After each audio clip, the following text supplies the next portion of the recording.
எல்லோருக்கும்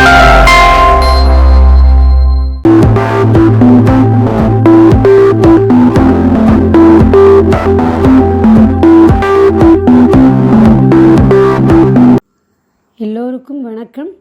நாம் இப்பொழுது கபீர்தாசர் எழுதிய தோஹாவை காணலாம். அவருடைய ஒவ்வொரு தோஹாவிலும் ஒவ்வொரு விஷயத்தை பற்றி குறிப்பிடுகிறார். நமது வாழ்க்கையின் முன்னேற்றத்திற்கு தேவையான விஷயங்களையும் கூறுகிறார். ஆன்ம முன்னேற்றத்திற்கு தேவையான விஷயங்களை பற்றியும் கூறுகிறார். இப்பொழுது நாம் அவருடைய தோஹாவை காணலாம். மாலாத்தோ கர்மே ஃபிரே ஜீபி ஃபிரே முக்குமாஹி மனுவாத்தோ சஹூ திசி ஃபிரே ஏத்தோ சுமிரன் நாஹி. மாலான்னா ஜபம் பண்ணுறவங்கெல்லாம் கையில் மாலை வச்சுருப்பாங்க. கர்னா கை. இப்போ கையில் மாலையை வச்சுட்டு ஃபிரே அப்படியே உருட்டிகிட்டே இருக்காங்க. ஜீபி ஃபிரே முக்கு மாஹி, வாயில் இருக்கிற அந்த நாக்கு. ஜீபுனா நாக்கு. இந்த நாக்குமே அப்படியே ஏதோ சொல்லிகிட்டே இருக்குது. ராம் ராம் சொல்கிறாங்க, கிருஷ்ணா கிருஷ்ணா சொல்கிறாங்க. இந்த வாய் சொல்லிகிட்டே இருக்குது. இந்த கையில் இருக்கிற மாலையும் அப்படியே உருண்டுகிட்டே இருக்குது. இந்த கவுண்டிங்காக வச்சுருப்பாங்க இல்லையா, அப்படியே உருண்டுகிட்டே இருக்குது. ஆனால் இந்த மனசு, மனுவானா மனசு, இந்த மனசு சஹூ திசி ஃபிரே, 4 திசைகள்.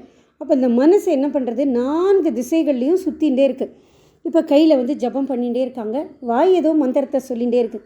ஆனால் இந்த மனசு மட்டும் எந்த மந்திரத்தை சொல்கிறதோ, எதை நினைக்கிறோமோ, இந்த மனசு அதை மட்டும் நினைக்கலை, எல்லாத்தையும். இப்போ நிறைய பேர் பார்த்திங்கன்னா வீட்டில் உட்காந்துட்டு மாலை உருட்டின்னு ஜபம் பண்ணிகிட்டே இருப்பாங்க. ஆனால் அடுப்பில் என்னமோ இருக்குது பாரு அப்படின்வாங்க.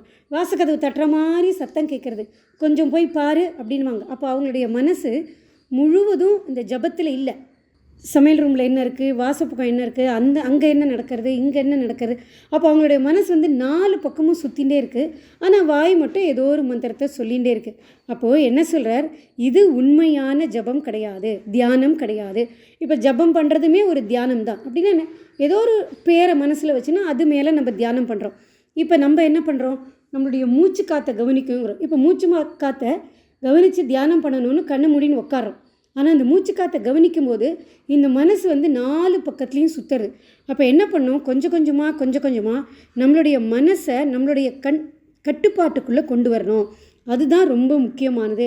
வெறும்னு அந்த மாலையில் இருக்கிற அந்த முத்தெல்லாம் எண்ணுறதோ இல்லை வெறும்ன மந்திரம் சொல்கிறதோ இது உண்மையான தியானம் கிடையாது. உண்மையான தியானம்ங்கிறது நம்மளுடைய மனசை நம்மளோட கட்டுப்பாட்டுக்குள்ளே கொண்டு வரணும், அதுதான் முக்கியமானது அப்படின்னு கபீர்தாசர் இந்த தோஹா மூலமாக தியானத்தின் மகிமையும், தியானம் பண்ணும்பொழுது நம்ம எப்படி இருக்கணும், நம்மளுடைய மனசை எப்படி கட்டுப்பாட்டுக்குள்ளே கொண்டு வரணும் அப்படிங்கிறத பற்றியும் இதில் பேசுகிறாரு. அவருடைய தோஹாவையும் அதன் அர்த்தத்தையும் உங்களுடன் பகிர்வதில் மிகவும் மகிழ்ச்சி அடைகிறேன். எனக்கு இந்த வாய்ப்பை அளித்த அனைவருக்கும் மிக்க நன்றியை தெரிவித்துக் கொள்கிறேன்.